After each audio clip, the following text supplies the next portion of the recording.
We're just about 3 weeks away from maybe the best event in baseball, the World Baseball Classic. And there's some Orioles competing: Cedric Mullins, Dean Kremer, Anthony Santander, and others. We'll talk about where they'll be playing, how you can watch them, what roles they'll have, and how it will impact the Orioles moving forward, coming up on this episode of the Locked On Orioles podcast. You are Locked On Orioles, your daily Baltimore Orioles podcast. Part of the Locked On Podcast Network, your team every day. Hey there, Orioles fans. Today is Tuesday, February 14th, 2023, and welcome back into the Locked On Orioles podcast, part of the Locked On Podcast Network, your team every day. As always, I'm your host, Connor Newcomb. And coming up on today's episode, we're going to take a look at the Orioles in the World Baseball Classic, as the 2023 WBC rosters were revealed late last week with all of the teams competing. And you got 6 different players in the Orioles organization who were on those rosters. A couple of surprising snubs as well. A couple of guys we thought would be there, but they aren't. So we'll take you through who those players are, what their roles will be on their WBC teams, how that will impact the Orioles in spring training with those players not being there. And then we look around the WBC because there are 24 other players, former Orioles, who we're going to highlight as well. But that's all coming up on this episode of the Locked On Orioles podcast. Before we get there, though, just did want to thank you for making Locked On Orioles your first podcast listen of the day. We're free and available on all podcast listening platforms, and it's free right here on YouTube. Make sure to like, comment, and subscribe to the Locked On Orioles YouTube page. We are back to daily here, 5 days a week. New episodes of the pod starting this week. Thank you so much for tuning in, taking you all the way up to opening day through what should be a very fun, very exciting 2023 Orioles season. But before that season gets started, we're going to get what I think, personally, might be the best event in baseball, and that is the World Baseball Classic. Now, we haven't had this thing for a while, and we're supposed to get it a couple of years ago. It gets pushed back, and eventually, here we are. 2017, the last WBC. Now in 2023, we're getting the World Baseball Classic once again. An awesome event, group stage, plenty of teams across the world playing baseball. And obviously we had a great tournament, a great final. The iconic moment of Adam Jones robbing Manny Machado when the U.S. played the Dominican Republic in the 2017 version was that, that was literally the highlight from the last World Baseball Classic, involving 2 Orioles who were still teammates at the time. And now we get to the 2023 version, where the Orioles, as it was announced last week when all of the official rosters were put out for the event, the Orioles will have 6 players competing. 3 of their major leaguers and 3 of their minor leaguers will be in the WBC this year. And honestly, it's kind of a lower number than we thought. And we'll get to that in a minute. But wanted to start with who you should be watching in the World Baseball Classic. An Orioles fan watching guide, rooting guide to the 2023 WBC. And let's start with the Orioles' 3 major leaguers and their 1 player on Team USA, and that is Cedric Mullins. What an awesome honor for Cedric to be named to Team USA for the World Baseball Classic. Of course, coming off the amazing 2021. Stats went down a little bit last year, but still a great season as the Orioles' everyday center fielder and their leadoff hitter. And he will join, obviously, a stacked USA roster right now. They are, some places have them first or second in terms of teams favorited to win this tournament. But the question kind of becomes, how much do we see Cedric Mullins play? Because although he's been great and it's awesome to see him on this team, when you look at who else could be on the roster and who else is on the roster, it's tough to think that Mullins could play every single day. Now, the other true outfielders on the roster are Mookie Betts, Kyle Schwarber, Mike Trout, and Kyle Tucker. Now, Jeff McNeil is also on the roster. He's a second baseman, third baseman who can play the corner outfield, but I would kind of keep him out of this group, at least for now. But if you look at those other 4 players, Mullins is unfortunately the 5th best out of those 5. Betts, Schwarber, Trout, Tucker, and Mullins. That's just how it is. However, I don't think, with the fact that Mullins is on this roster, that Team USA really wants to put Kyle Schwarber in the outfield. Now, he does play a solid amount of outfield with the Phillies, mostly because they just don't have outfielders who can play defense.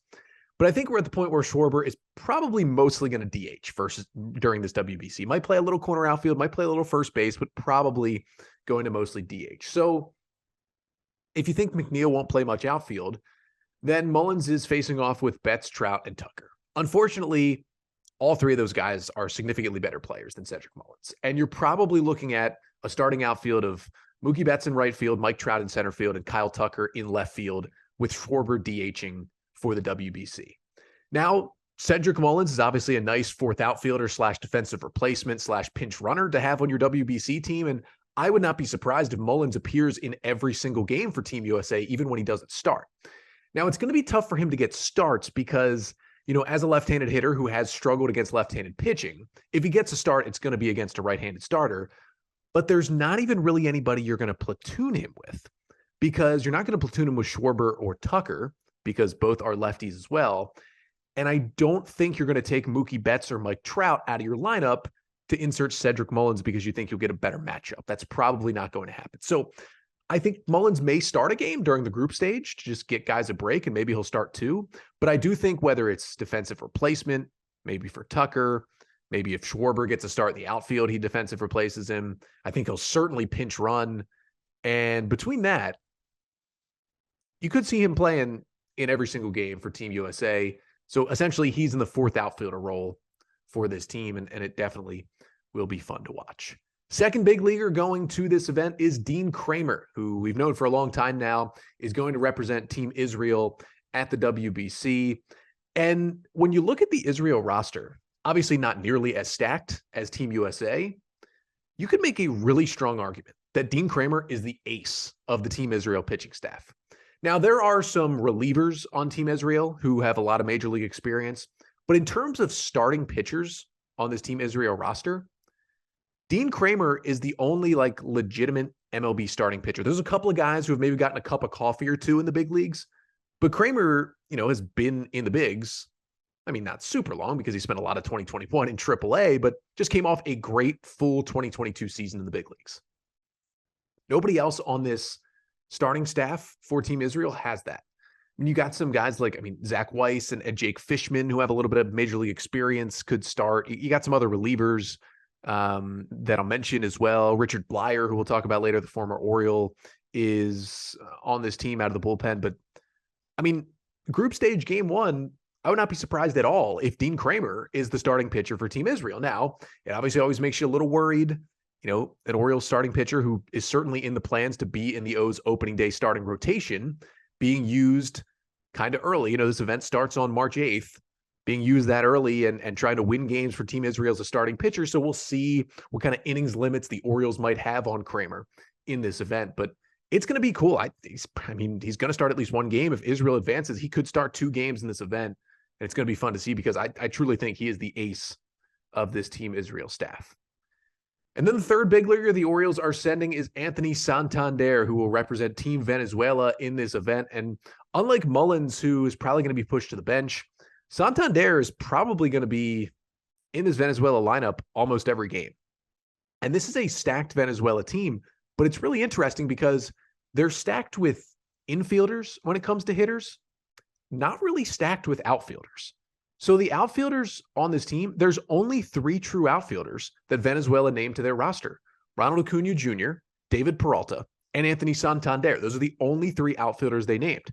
Now, Luis Rengifo and Eduardo Escobar, both infielders by trade in the big leagues, are on this roster, and both have played the corner outfield in their major league career. So they are both, kind of backup options in the outfield and could get some starts out there. But you have to think that the Venezuela starting outfield is going to be David Peralta in left, Ronald Acuna Jr. in center, and Anthony Santander in right pretty much every game. And, Santander and Peralta could switch depending on outfield dimensions and different things like that. But Santander is probably going to start every game in this Venezuela lineup. And it's going to be awesome to see him be on that stage because he's going to be in the lineup with guys like Acuna and, with guys like, Miguel Cabrera is going to play in this event as well. And with all these big name Venezuelan players, people are going to realize how good of a year Santander had in 2022. And it's going to be fun to see him hopefully play in every game for a Team Venezuela that could win this thing, to be honest. And then in terms of minor leaguers, there are 3 minor league guys that are heading to the event for the Orioles. Darwinzon Hernandez will also be representing Venezuela. Of course, Hernandez, the left-handed pitcher who the Orioles acquired in a trade for cash from the Red Sox this offseason after he was DFA'd. Orioles then DFA'd Hernandez. he slipped through waivers, and the O's were able to put him in AAA Norfolk. So Hernandez will be there throwing a hard fastball, good slider, no idea where it's going from the left side. And then two legitimate minor league somewhat prospects for the Orioles. Ryan Long will be pitching in this event, the right-handed pitcher who the Orioles took in the 17th round in 2021 out of a Division III school in California. He will be representing Great Britain in this event. Long had a really, really strong 2022 season, had a 3.10 ERA in 73 innings with the Delmarva Shorebirds this year. And then Daniel Federman will also be in this event, right-handed pitcher who the Orioles signed as an undrafted free agent out of Miami after the 2021 draft. He had some more struggles this year, but did advance, kind of split his year between Delmarva and Aberdeen, and had a 5.58 ERA in 71 minor league innings in 2022. I would think Hernandez will probably be used by Venezuela just because of the stuff. We'll see about Long and Federman. They are on two of the weaker teams in this event, especially Long on potentially Great Britain. So that means you could see both of them pitch at least once, hopefully, in this event. But cool to see some O's minor leaguers going over there as well. But when you go back to the major league guys, they got three of them in Mullins, Kremer, and Santander. But it's kind of surprising because we were expecting five. I mean, all the way up until the moment all the rosters were released late last week, we expected the O's to have five big leaguers in this event. We expected Dylan Tate to represent Team USA as well, and Ramon Arias to represent Team Mexico. It had not been officially announced, but when the Orioles put out the graphic that Cedric Mullins is going to be on Team USA, Dylan Tate was right in that same graphic that he had committed to Team USA. And a couple weeks ago, Ramon Arias and his brother Luis Arias, who was with the Brewers, did kind of a joint announcement that they would both be playing for Team Mexico. Well, Luis Arias is on the Team Mexico roster, and Ramon is not.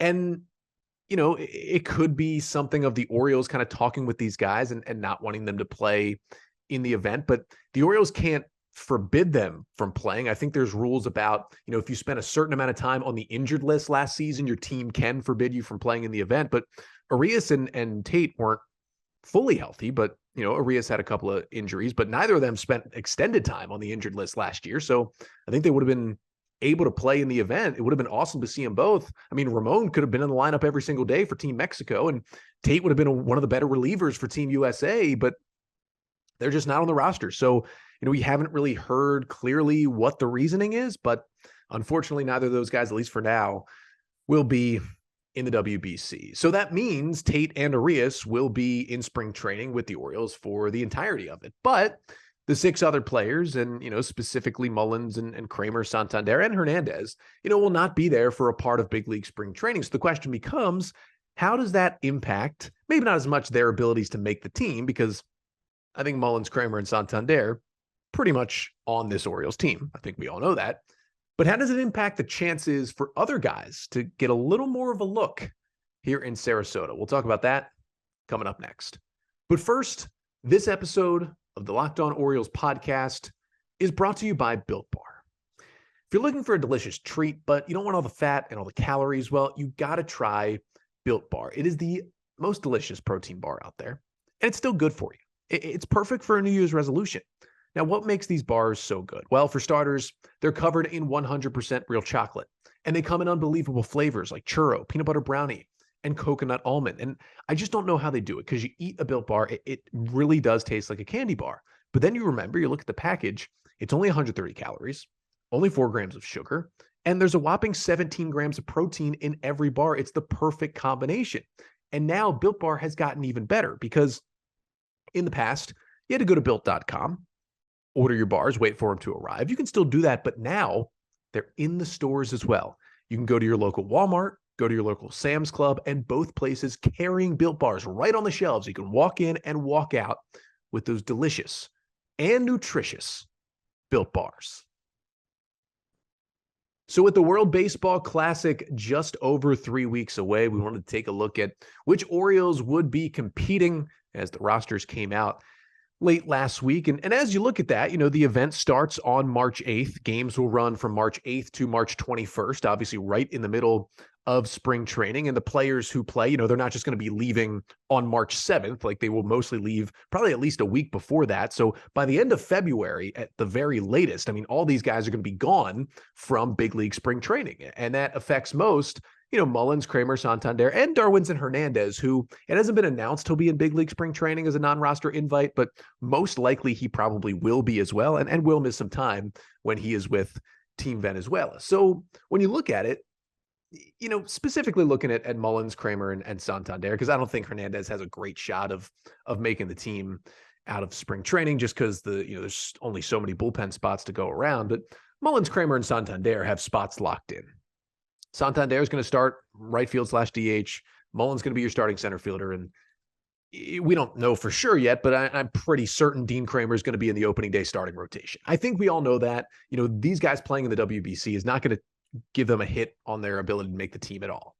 But what it could do is open up some chances for some other players during those, 2-ish weeks that these guys are gone, 3 weeks, maybe up to a month, to step in. And at first we'll look at Cedric Mullins, because I don't know how much it affects who makes the roster that Cedric Mullins will be gone, but it does give you a better look at some guys. And again, Mullins, Santander, and Kremer, these are not guys who are going to be playing every single inning and pitching, 6 innings at a time in spring training. They're going to be guys who start the games, play 3-4 innings, and come out because the O's know they're going to be on the team. But even those 3-4 innings at the beginning of the game are important, because even if with Mullins gone, you have, Austin Hayes or Ryan McKenna playing those innings in center field early. Then when they come out of the game, well, there's more innings for Colton Cowser to get a look. There's been some questions this offseason about, can Cowser stay in center field defensively when he gets to the big leagues? Well, the Orioles can get a better look at that question with Mullins gone. They can also get a better look at Daz Cameron. Remember, they claimed him off waivers from the Tigers early in the offseason. Good glove, good speed in center, just the bat has never developed since he was a top prospect. Well, he is in spring training as a non-roster invitee. Cameron's going to get, I think, more of a look in center field because Mullins will be gone. And I don't think Daz Cameron is going to make the opening day roster. I mean, he would have to basically play so well and essentially steal that spot from Ryan McKenna right now. But if he gets more of that chance, I mean, he has big league time. Maybe he can steal that spot from McKenna. Maybe he plays so well with those extra innings he'll get that maybe it makes a big difference. So yeah, you get more of a look at McKenna and Hayes in center field. They don't get to play as much of that with Mullins around, but also Cowser and Daz Cameron playing some center field. This is going to be really important for the O's to know how that goes with more innings in center from both of those guys. With Santander gone, I don't know how much he was going to play in the outfield defensively in spring training. To be honest with you, the O's kind of know what they have there, but you will get to see a little bit more Kyle Stowers early in games. I think what you could see is some more Terrin Vavra and Adam Frazier reps in the corner outfield. I think the Orioles were certainly already going to give those guys plenty of reps in the outfield in spring training just to see, okay, how much can we really play them in the outfield when we get to the regular season? Because I do think at this point, Vavra and Frazier are both going to make the opening day roster. And then one more guy that could be positively impacted, I think, would be Robert Neustrom, who still made that list of non-roster invitees, had a really disappointing 2022 after a solid 21 in AAA. And we're kind of at the last chance for Neustrom here, because if he doesn't pick it up this year, I mean, the O's are probably going to release him at some point this season. And so with Santander out, you can see more Neustrom at DH or in the corner outfield in big league spring training and just get more at-bats against big league caliber pitching. And the Orioles can see, how big of an issue are his swing and miss problems, or can he still be an option for us moving forward? So I think that could be really, really good for a guy like Robert Neustrom. And then with Dean Kremer gone, it's also the thing where, was he going to pitch that many spring training innings? Probably not. It'll be more about the impact on Kremer and the Orioles, about making sure, he doesn't throw too many pitches or too many innings when he's at the WBC with Team Israel, managing his workload there. When he's not throwing, is he getting the correct work in on the off days that the Orioles would have him doing if he was still in Sarasota? Obviously, that would be a big thing there.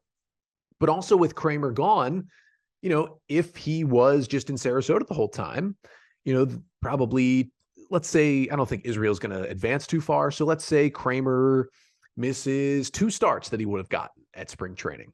Well, those 2 starts can go to any of the other 11 starting pitching options that the Orioles have in big league spring training. So maybe Mike Baumann gets one more chance to start a game instead of coming in relief. Maybe Tyler Wells Bruce Zimmerman, maybe Drew Rom or Spencer Watkins. Maybe any of those guys just get one more chance to start a game in spring training. And they were going to get the innings anyway if the Orioles want them to. So if you're thinking, well, what's the difference if, Drew Rom gets to start a game and pitch 3 innings instead of pitching 3 in relief later in that game? Well, the big thing is when you start the game in spring training, generally you're facing still major leaguers and better opponents. As the game goes on, more and more minor league guys get into these major league spring training games. So if Mike Baumann and let's say, Drew Rom each get one extra start in spring training because Kremer is gone, then you get more of a look at Baumann against legit big league hitters and more of a look at especially Drew Rom, who still hasn't pitched in the big leagues. And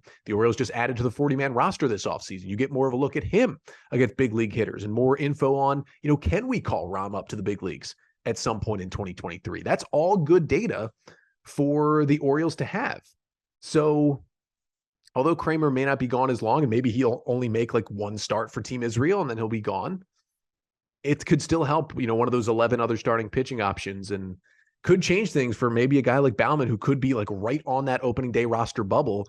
Maybe he gets one extra start because of Kremer gone, pitches to more big league hitters, and that pushes him over the edge to get the final bullpen spot maybe for the Orioles as they head north. So certainly will have an impact on spring training. But the 6 players we mentioned from the Orioles, they are not the only guys in this WBC who have ever played for the Orioles. There are actually 23 others in the WBC who have either played for the O's in the majors or the minors in the past. So coming up next, we're going to remember some guys, remember some Orioles guys, and specifically get you excited for almost all of the teams competing in this event.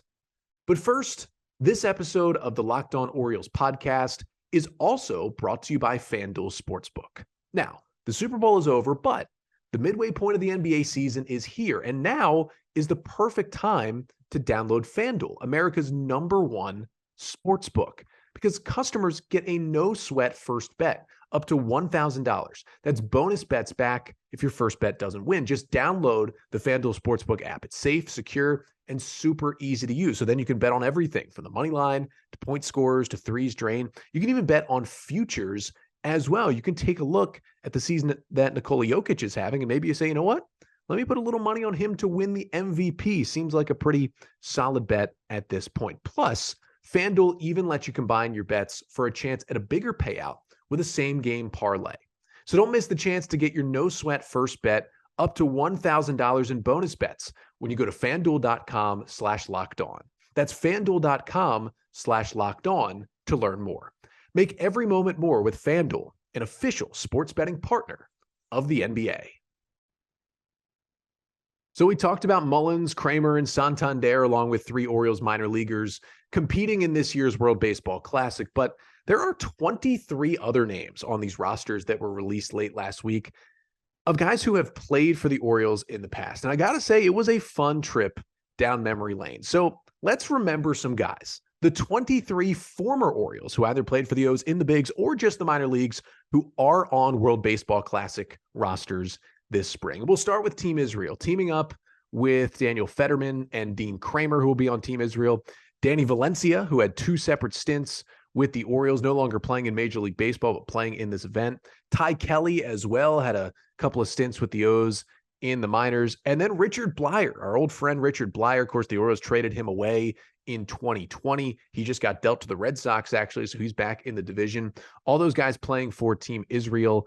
That'll be a fun one to watch. That's kind of a lot of current and former Orioles who will be on that team. Wanted to go to Team Czech Republic because surprisingly enough, there are 2 former Orioles minor leaguers on this Czech Republic team. Now, the Czech Republic team is about 2/3 just guys who play in Czech Republic. There's a few guys who have played in the big leagues or in the minors, but Martin Cervenka, a former Orioles minor league catcher playing for the Czech Republic, and then Jan Novak, a left-handed pitcher who pitched in rookie ball for the Orioles in 2014 and 2015, is on this pitching staff as well. Moving to Team USA, really Cedric Mullins, without Dylan Tate, is the only O's connection there, besides, of course, Nestor Cortez, who pitched a few games for the Orioles in 2018 when they picked him out of the Rule 5 draft, then returned him after that, but he will be on Team USA as well. For the Dominican Republic, a couple of fun names on this one. Of course, we start with Manny Machado, who played for the DR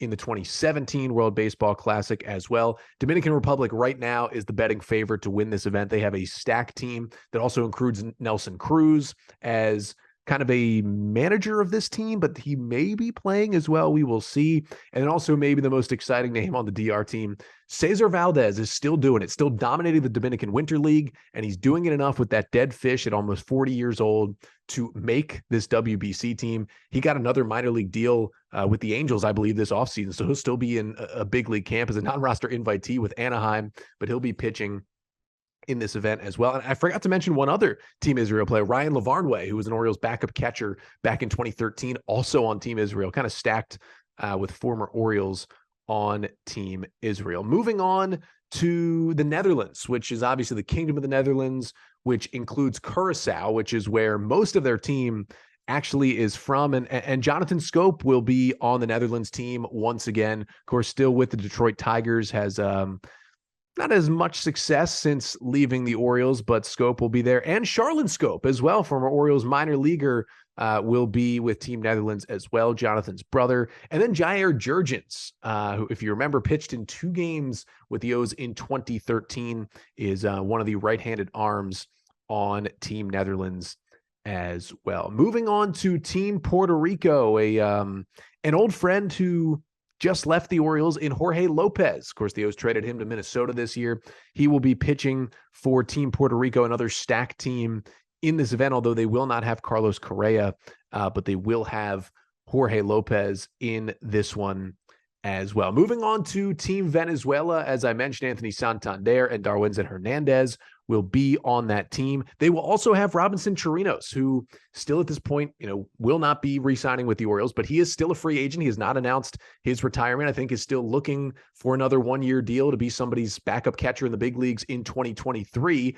Maybe being in this event, if he gets a chance to catch with Venezuela, will be a tryout for him to get maybe at least a minor league deal late in spring training. So, we'll see if that does work out for Robinson Chirinos, as he will be teamed up with Santander once again. And then I forgot to mention on Team Netherlands, Pedro Strop will be pitching for the Netherlands as well in this event. We moved to Team Italy, which was actually supposed to have more former Orioles than it did. Remember, Nick Vespi was supposed to pitch for Team Italy, but had that hernia surgery that's going to keep him out for the WBC. He is hopeful to be back for opening day. There was also talks for a while that Trey Mancini would play for Team Italy, but he backed out. So you do have the one former Oriole in there in Matt Harvey, who will be pitching for Team Italy in this event.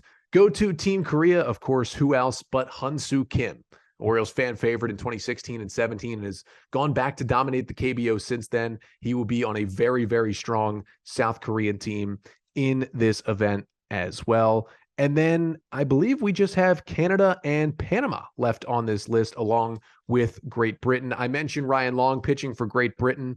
Maybe even a more random former Orioles name pitching for Team Great Britain. Vance Worley will be in the starting rotation for Great Britain in this event. It's going to be kind of fun to see Vance pitch in this one. Moving on to Team Panama, a couple of former Orioles infielders who you may have completely forgotten. Jonathan Arauz, who played for the O's briefly this year, will be on Team Panama, and Ruben Tejada, back to the 2017 Orioles for a bit. He will be on Team Panama as well. Team Canada has one former Oriole on it, and this is really remembering some guys, but Adam Loewen probably sparks a lot of emotion in Orioles fans. He will be pitching, not being an outfielder, which he tried to do after failing as a pitcher with the Orioles. He will be pitching, I don't know how much, but he'll be pitching for Team Canada in this event. And then the final one on Team Mexico, of course, Ramon Arias will not be there for Team Mexico, but Manny Barreda, who pitched briefly out of the Oriole bullpen in 2021, will be on Team Mexico's bullpen as well for the WBC. So a lot of names, former Orioles, current Orioles competing in this event. Always fun. I absolutely love the World Baseball Classic, and we'll have it covered here on the podcast as well. Again, the first game, March 8th, the event runs through March 21st during spring training. We'll obviously have all things Oriole spring training covered, but also when an Oriole does something in the World Baseball Classic, we're going to talk about it right here on the pod. And again, now that we're back to 5 days a week, we got plenty of time to talk Orioles here on the podcast. And we will be back tomorrow as well, because guess what? Tomorrow is pitchers and catchers report day. Finally, they are back in Sarasota. Baseball is oh so close as spring training really does start tomorrow. So no better time than to do another opening day roster prediction. The opening day roster prediction 2.0 for the Orioles coming up on tomorrow's episode. But until then, I'm Connor Newcomb, and this has been the Locked On Orioles podcast, part of the Locked On Podcast Network. Your team every day.